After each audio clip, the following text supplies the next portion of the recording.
Bismillahirrahmanirrahim. Assalamualaikum warahmatullahi taala wabarakatuh. Alhamdulillah wassalatu wassalamu ala Rasulillah Muhammad bin Abdullah wa ala alihi wa sahbihi wa man walah. Amma ba'd. Tuan-tuan, puan-puan, para penonton yang saya kasihi dan dirahmati oleh Allah Subhanahu wa taala sekalian. Apa khabar semua? Didoakan mudah-mudahan dalam Ramadan kita dirahmati dan dikasihi oleh Allah Subhanahu wa taala. Tuan-tuan, puan-puan sekalian, saya nak bertanya kepada tuan-tuan dan puan-puan sekalian. Baru-baru ini kerajaan kita telah mengumumkan satu bantuan, skim bantuan kepada rakyat, disebut sebagai bantuan keluarga Malaysia, BKM. Saya nak tanya, ada tak di kalangan kita yang tidak merasa seronok dan gembira dengan bantuan? Jadi jawapannya, saya rasa semua kita akan merasa seronok dan gembira, bahkan teruja lah, walaupun ada di kalangan kita yang tak dapat pun. Kan?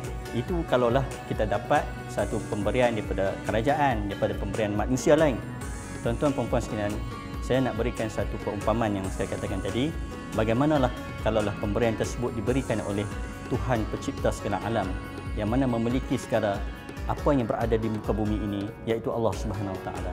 Jadi hari ini saya nak memberikan satu perkongsian kepada tuan-tuan dan puan sekalian, satu ganjaran yang cukup besar dan telah disediakan oleh Allah Subhanahu Wa Taala, yang telah disebutkan oleh baginda Nabi sallallahu alaihi wasallam, yang patut, sangat-sangat patut kita buat dalam bulan Ramadan, yang mana ganjarannya cukup besar walaupun amalannya cukup simple. Iaitulah disebut dalam kitab-kitab sebagai iftarul shaimin, memberi makan kepada orang yang berbuka puasa. Tuan-tuan sedang hadirin sekalian, dalam satu hadis Nabi SAW, Nabi menyebut bahawa man fattara shaiman kana lahu mithlu ajri ghaira an la yanqusu min ajri shaimi syai'a atau kama qala.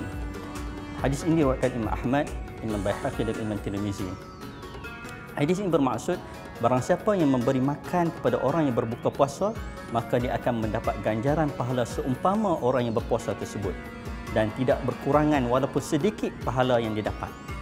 Subhanallah, ini menunjukkan bahawa kepada kita sebagai umat Nabi SAW, bahawa Allah Ta'ala memberikan satu skim bantuan yang cukup besar kepada kita untuk kita mendapat ganjaran pahala. Sekalipun umat Nabi SAW ini umurnya yang cukup singkat, cukup pendek, tetapi Allah Ta'ala bagi dah kepada kita satu skim yang mana kita buat benda tu sedikit, tetapi Allah Ta'ala akan melipat gandakan. Di antaranya ialah kita memberi makan kepada orang berbuka puasa. Amalan yang cukup simple, tuan-tuan dan puan-puan sekalian.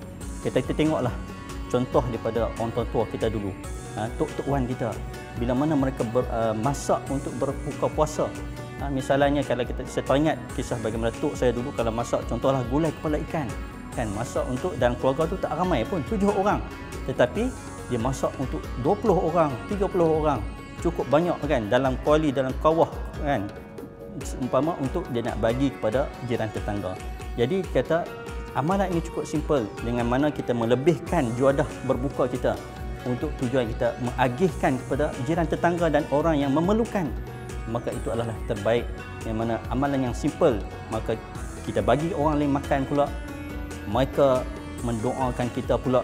Satu, kita dah dapat dah pahala mereka berpuasa kan, pahala mereka yang berpuasa itu tak kurang pun. Kalau kita bagi 100 orang, kita dapat 100 pahala, 200 orang 200 pahala.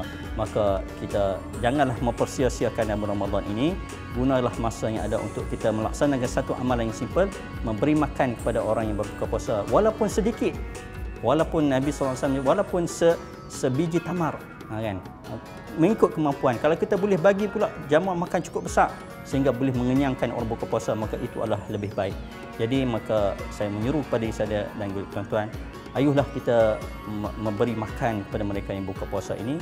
Amalan yang simple tetapi ganjaran pahala yang cukup besar. Dan ayuhlah sama-sama kita menyebut bahawa juadah berbuka dikongsi bersama, nikmatnya sama-sama dirasa, bahagianya di hati tidak terkira, kerana mendapat ganjaran pahala yang berlipat kali ganda. Maka itulah saja. Aku lihat hadza, astaghfirullahaladzim. Wassalamualaikum warahmatullahi taala wabarakatuh.